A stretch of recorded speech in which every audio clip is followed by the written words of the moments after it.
I've always believed that you should never give up and keep fighting, even if the chances are slim. Michael Schumacher.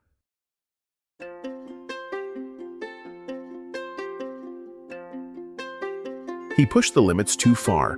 Michael Schumacher is the Formula One race car driver who rewrote the record books in burnt rubber and left his rivals in the dust. But beneath the trophies and triumphs was a racer willing to push himself and the rules to the limits and beyond. He was born with racing in his blood. Michael Schumacher entered the world on January 3, 1969, in the small town of Herth in West Germany. His father, Rolf, was a bricklayer by trade but had a deep love for motorsports, eventually managing a karting track. His mother, Elizabeth, wasn't far from the action either. She ran the canteen at the track. While other kids played with toy cars, Schumacher was already eyeing the real thing. He crashed his first car at 4 years old. Well before he ever took a driver's test, at 4 years old, Schumacher was already behind the wheel of a motorized cart. His father, eager to encourage his son's passion, attached a small motorcycle engine to a pedal cart. Of course, it didn't take long for the young speed demon to lose control, sending himself straight into a lamppost. However, instead of putting the brakes on his racing dreams, his parents took him to the local track. From that moment on, racing would never be the same. He won his first championship at just 6 years old. With parents in the racing business, Schumacher practically lived at the racetrack, and it showed. By 6 years old, he was already blowing past the competition, winning his first club championship. However, his family struggled to put food on the table, never mind engines for carts. Thankfully, the Tot's talents captured the attention of some local businessmen who became his first sponsors. Unfortunately, he would face another roadblock. He bent the rules to get on the track. German regulations nearly derailed Schumacher's early success. The regulations stated that kart drivers needed a license to race, and Schumacher was just 12. Impatient as ever, Schumacher found a way around that little problem. He went to Luxembourg, where he could obtain a license 2 years ahead of schedule. By 1987, he became both the German and European karting champion. His next move? Quitting school to work as a mechanic while chasing his dream. He kicked off a legendary rivalry in a dirty move. Schumacher's path to Formula One wasn't just fast, it was aggressive. In 1990, he competed in the Macau Grand Prix, a race known for tight corners and big risks.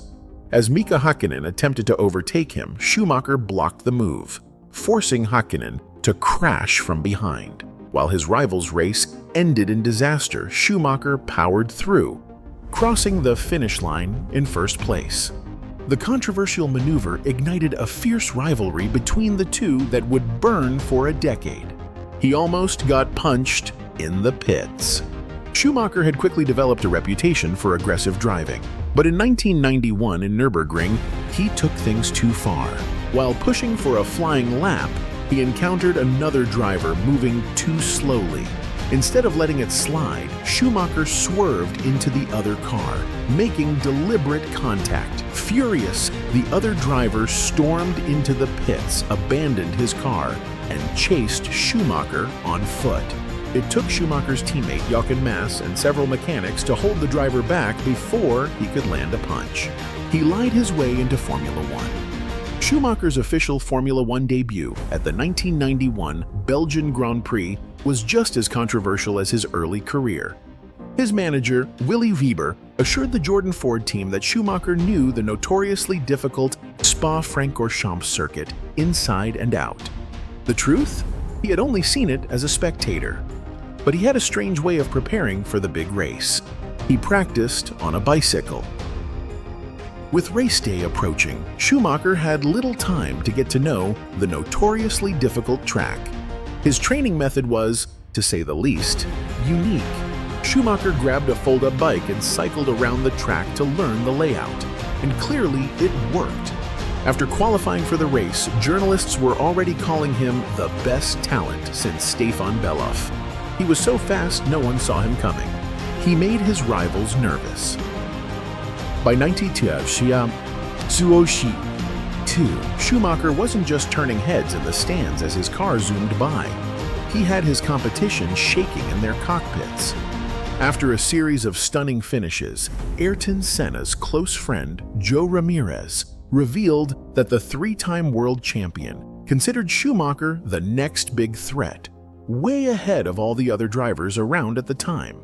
It was a rare admission from the fiercely competitive Senna, proving that Schumacher's rise was more than just hype. It was inevitable. He won his first championship in a lemon. In 1994, Schumacher clinched his first Formula One Drivers' Championship, and there was no doubt that it was the driver, not the car, that secured victory. The F1 community considered Schumacher's Benetton B194 to be one of the worst cars ever to win a race. In fact, it was such a bad vehicle that 3 of Schumacher's teammates all flamed out in it. There was nothing to stop him. Some drove an entire race. In 5th gear, Schumacher might have been stuck in 1st place, but his car was stuck in 5th. At the 1995 Spanish Grand Prix, a gearbox failure forced Schumacher's car into 5th gear. While most other drivers would have retired from the race, Schumacher pulled off 2 flawless pit stops and still finished in 2nd place. Suffice to say, he raced by his own rules. He ignored a black flag and paid the price. At the 1994 British Grand Prix, Schumacher overtook one of his competitors during the formation lap, a move that the FIA prohibited, when the flag marshal waved a black flag at Schumacher, signaling for him to go immediately to the pits. Schumacher simply continued driving and winning. His team, Benetton, later insisted that it had simply been a communication error. That was just the first lap of the feud between racing officials and Schumacher. He lost a win over a tiny piece of wood. Schumacher was ready to pop the champagne and top the podium when he won the 1994 Belgian Grand Prix. The FIA, however, had other ideas. After the race, the FIA disqualified Schumacher, claiming that his car had additional weight that helped him to take corners faster. Most believed that the decision was politically motivated. Still, Schumacher was too fast to forget. He had the lead until, in the final race to determine the 1994 World Championship, Schumacher led the second position racer, Damon Hill, by a single point. All throughout the race, Schumacher had dominated, all but ensuring that he would cruise to his first World Championship, until he made one devastating error. He crashed into his opponent. Schumacher made a crucial mistake in the final minutes of the race when he clipped the guardrail and damaged his car. As Hill, his competitor for the top position, tried to pass, Schumacher turned in, causing a collision that took both cars out. With neither driver finishing, Schumacher was crowned champion, becoming the first German to win a Formula One title. But not everyone was celebrating the win. He may have crashed deliberately. The racing world was divided over Schumacher's controversial win. Some, particularly those in the British media, pilloried Schumacher and accused him of having sabotaged Hill deliberately to secure his championship. Racing officials, however, ruled that Schumacher's maneuver had been an accident as he attempted to recover from hitting the guardrail. He'd just have to swerve on his haters. He crushed the competition to defend his title. After the drama of 1994, Schumacher left nothing to chance in 1995. He clinched yet another world championship, winning 9 races and finishing a staggering 33 points ahead of Damon Hill. At just 26, Schumacher had already become the youngest 2-time world champion in history. His next move, however, left even his most ardent fans utterly confused. He floored it with Ferrari. By 1996, Schumacher had conquered Formula One, but he wanted a new challenge. He stunned the racing world by signing with Ferrari, a team that hadn't won a driver's championship since 1979 because of cars that the industry called undrivable and accidents waiting to happen. But for a cool $60 million, Schumacher was up to the challenge. That wasn't the only team he joined. He kept his private life out of the fast lane. For all his fame on the track, Schumacher never craved the celebrity lifestyle. For example, in August '95, he married Corinna Betsch, and together they built a life away from the cameras. The couple welcomed a daughter and a son in 1997 and 1999, respectively, far away from prying media eyes. That's not to say that his private life wasn't glamorous. He lived like a champion. After a brief stint in Monaco, Schumacher moved his family to a quieter, dare we say, slower location. He eventually settled in a mansion in Switzerland with a private beach on Lake Geneva. But the real perks were under the hood. Schumacher's house included an underground garage, complete with an authentic, vintage Shell fuel pump. He wasn't filling up his tank with regular gasoline. His car couldn't keep up with him. Just as everyone had feared, Schumacher's first season with Ferrari in 1996 went about as smoothly as a bicycle down a dirt road. His car was famously unreliable, forcing him to retire from nearly half the races. Even at the French Grand Prix, where he took pole position, his engine failed before the race even started. Like any true champion, he was determined to win. He lapped his competitors in a lemon. Whenever Schumacher's car didn't let him down, he proved that he could win a race in anything that had four wheels and an engine. In 1996, despite the technical difficulties, he sped to victory in 3 races, bringing more trophies to Ferrari than they had seen in years. On the rain-slicked track in the Spanish Grand Prix, he even lapped most of the other racers to prove his dominance. He entered the fiercest competition of his life. The 1997 season delivered one of Formula One's most heated rivalries between Schumacher and Jacques Villeneuve. However, despite competing for the championship, they almost never shared the podium and rarely battled on track. Yet the tension was unmistakable. The season built up to an explosive finale, literally. He rammed his opponent. Heading into the final race of 1997, Schumacher and Villeneuve were locked in a championship showdown. But as the race unfolded, Schumacher's Ferrari began losing performance due to a coolant leak. Sensing an easy pass, Villeneuve moved to overtake on lap 48, and that's when everything went sideways. His plan backfired. Seeing Villeneuve coming up on him, Schumacher made a bold decision. He swerved directly into his championship rival. The move backfired spectacularly.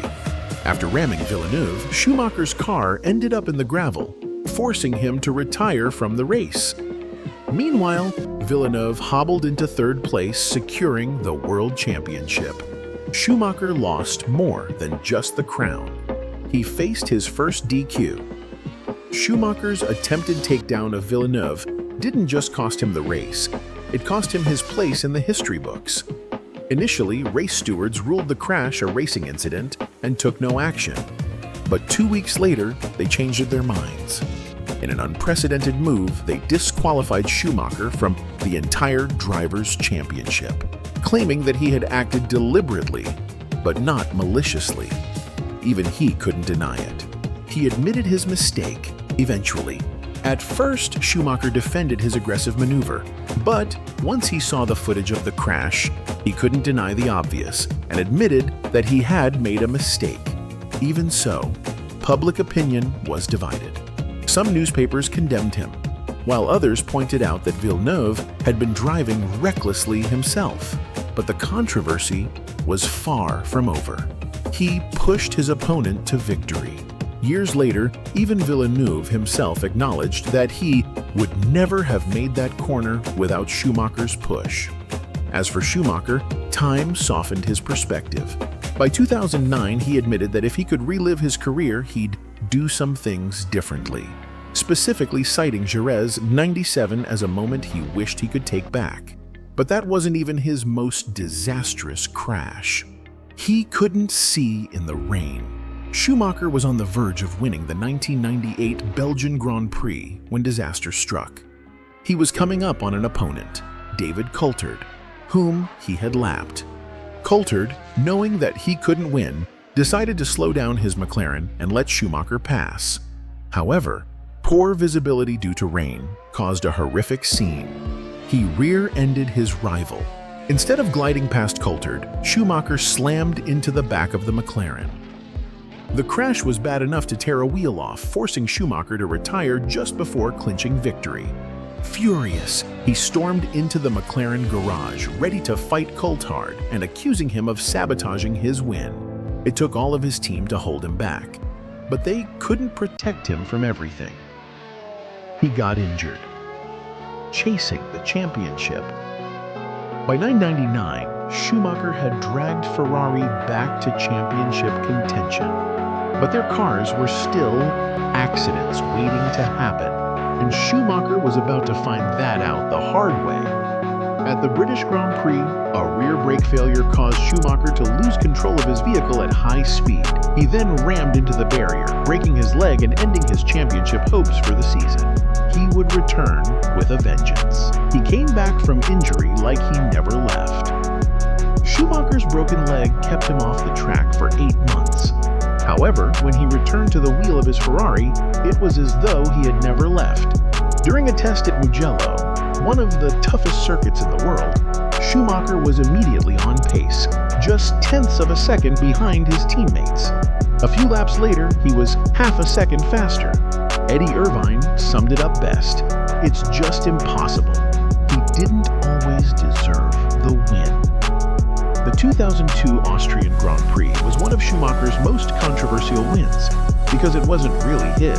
His teammate, Rubens Barrichello, had dominated all weekend, but in the final meters of the race, Ferrari ordered him to slow down and let Schumacher win. Even as Schumacher pushed Barrichello onto the top step of the podium, the crowd booed their disapproval. Perhaps it was time for him to move on. He couldn't fight with a blunted weapon. By 2005, Formula One had changed the rules, and not in Schumacher's favor. A new regulation required tires to last an entire race, heavily benefiting Schumacher's rivals. After several frustrating results, Schumacher admitted defeat. "I don't think I can count myself in this battle anymore." It was like trying to fight with a blunted weapon. He was ready to hand over the reins. After winning the Italian Grand Prix in 2006, Schumacher made it official. He was retiring at the end of the season. Ferrari issued a statement confirming that the legendary driver would be stepping away from the track and handing over the wheel. Not without one last dramatic race, of course. He dropped down to 19th place. Schumacher's final race at the 2006 Brazilian Grand Prix was pure drama. After an early puncture sent him tumbling to 19th place, 70 seconds behind the pack leader, his chances looked hopeless. But even this late in his career, Schumacher still had the need for speed and the moves to back it up. He made an astonishing comeback. In one of his most spectacular comebacks, Schumacher carved through the field, overtaking rivals and teammates alike for an astonishing 4th-place finish. The press hailed Schumacher's driving as utterly breathtaking and called it a performance that sums up his career. In truth, nothing could do justice to his legendary run. He left Formula One with the status of the first driver. When Schumacher retired at the end of 2006, he didn't just leave as a champion. He left as the most dominant driver in Formula One history. With 91 wins over the course of his career, he nearly doubled his nearest rival, Alain Prost. He also set an astonishing 31 records, including most championships, 7, most consecutive titles, 5, and most wins with a single team, 72 with Ferrari. And just because he was retiring didn't mean he was slowing down. He swapped 4 wheels for 2. Never one to sit still, Schumacher turned to motorcycle racing, following his retirement from Formula One. Despite having spent his entire career in cars, he proved he wasn't just fast on four wheels. At a Superbike Cup race at the Pannonia Ring, he stunned spectators by finishing third out of 27 riders, trailing only the most successful motorbike champions. Then he learned a hard lesson. He fell from his bike at 135 mph. In 2009, Schumacher was trying to advance his motorcycle racing career when he was testing for the German team, Holzhauer Racing. But while whipping around a circuit in Cartagena, Spain at 135 mph, Schumacher took a nasty fall. The high-speed accident had fans convinced that the fastest man on Earth had flamed out. He walked away unscathed, or so he thought.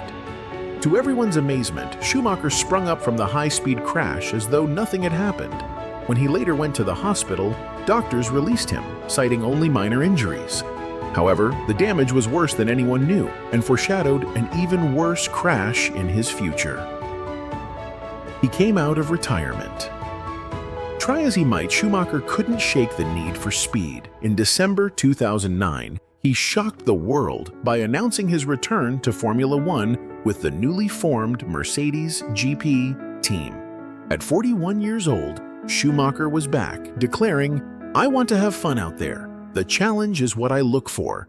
The challenge is what he'd get." He lost a gear or two. Schumacher's highly anticipated comeback got off to a slow start at the 2010 Bahrain Grand Prix. After impressing in practice, the race showed that, in 3 years, Schumacher had lost a gear. He finished the race in 6th, trailing his younger teammate. Retired driver Stirling Moss bluntly suggested Schumacher was past it. His old rival Damon Hill, however, warned, "You should never write Schumacher off." He was going the wrong way. Schumacher's return to Formula One wasn't just a struggle, it was nearly fatal. On the very first lap of the Abu Dhabi Grand Prix, Schumacher took a bad turn and spun around so that his car was facing the oncoming racers. He barely had enough time to see Vitantonio Liuzzi's car hurtling towards him. He nearly lost his head. Liuzzi crashed head-on into Schumacher's car. The overwhelming impact sent Liuzzi's car on top of Schumacher's, barely missing the legendary racer's head. Somehow, that was hardly the worst part of his year. By the end of the season, Schumacher had finished 9th in the standings, with no wins, poles, podiums, or fastest laps. He walked away from Formula One for good. After 3 seasons with Mercedes, Schumacher knew it was time to step away. In October 2012, just days before the Japanese Grand Prix, he announced his second and final retirement. This time, there was no comeback on the horizon. "There were times in the past few months," he confessed, "in which I didn't want to deal with Formula One or prepare for the next Grand Prix." After a record-breaking career and an unsuccessful return, Schumacher was ready to leave the sport behind. He was in rough shape.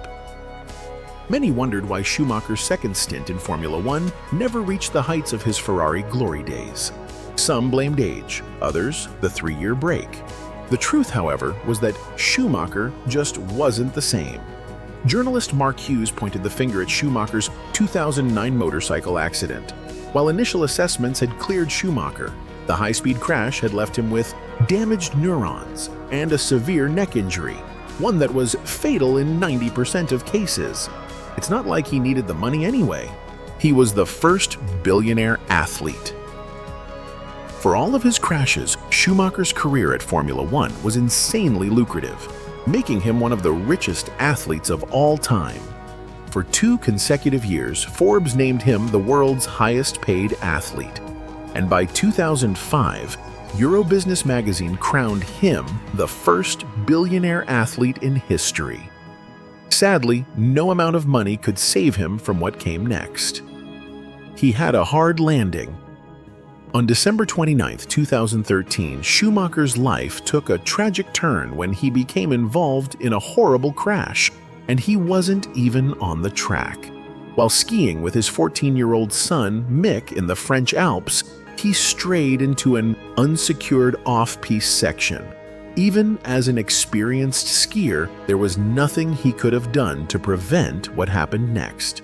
Schumacher hit an exposed rock, causing him to lose control and sending him hurtling through the air. When he landed, he hit his head on a rock with so much force that his helmet split in half. His helmet saved his life. Schumacher was initially able to get up from the accident. However, medics at the scene noted that he was incoherent and displaying erratic behavior. It wasn't until he arrived at Grenoble Hospital in a coma that the true extent of his injuries became devastatingly clear. Noting that his prospects looked grim, doctors immediately took Schumacher into surgery. He wasn't ready to cross life's finish line. To stabilize Schumacher's condition, doctors placed him in a medically induced coma due to the severity of his traumatic brain injury. For months, his prognosis remained uncertain, as doctors noted that, had it not been for his helmet, he would certainly not have survived the accident. Fortunately, by March 2014, small but encouraging signs of recovery began to appear. He retreated into secrecy. After a few months, Schumacher's doctors withdrew the sedation and agreed to transfer him from Grenoble Hospital to Lausanne University Hospital in Switzerland for further rehabilitation. 3 months later, he was finally allowed to return home, where his family continued his care under a cloak of secrecy imposed by his wife and manager. The rumors were almost as fast and furious as he had been. His family said little about him. By late 2014, distressing reports emerged that Schumacher was paralyzed and in a wheelchair, had lost the ability to speak, and was suffering from memory problems. Schumacher's inner circle did little to dispel the rumors, saying only that he was improving, considering the severeness of the injury he had. His therapy was unique. He watched Formula One to recover. Years passed before former Ferrari boss Jean Todt, one of the few people allowed to visit Schumacher, offered a rare glimpse into his condition. Todt confirmed what little the public already knew, that Schumacher was making good progress even as he had difficulty communicating. The one silver lining was that Schumacher was well enough to watch Formula One on television. Or was he? He was an AI android. Following his skiing accident, Schumacher's family fiercely guarded his privacy, offering little public information about his condition. But in April 2023, Die Aktuelle crossed the line. The magazine published what it claimed was an exclusive interview with Schumacher, featuring quotes about his health and family. However, at the very end of the article, it admitted that the entire interview had been fabricated using AI. The backlash was immediate. His family settled. Schumacher's family wasted no time in responding to Die Aktuelle's outrageous stunt. They swiftly announced plans to sue the publication, leading to the firing of the magazine's editor. Ultimately, the case was settled, with the magazine's owner agreeing to pay the Schumacher family $200,000 in damages. It seemed everyone wanted a piece of him. He was betrayed. As if the Schumacher family hadn't endured enough, a shocking betrayal came to light. Markus Fritzsche, Schumacher's former bodyguard, attempted to blackmail the family with private images, videos, and medical records that he had pilfered from them. Fortunately, authorities tracked down Fritzsche before he could expose the sensitive information. Schumacher's legacy was still intact. His legacy lives on. Even if Schumacher will never fly down the fast lane again, his Formula One legacy lives on. Not only do many of his records still stand, but the Schumacher name still whips around the racetrack. His son Mick, brother Ralph, and nephew David are or were all Formula One royalty.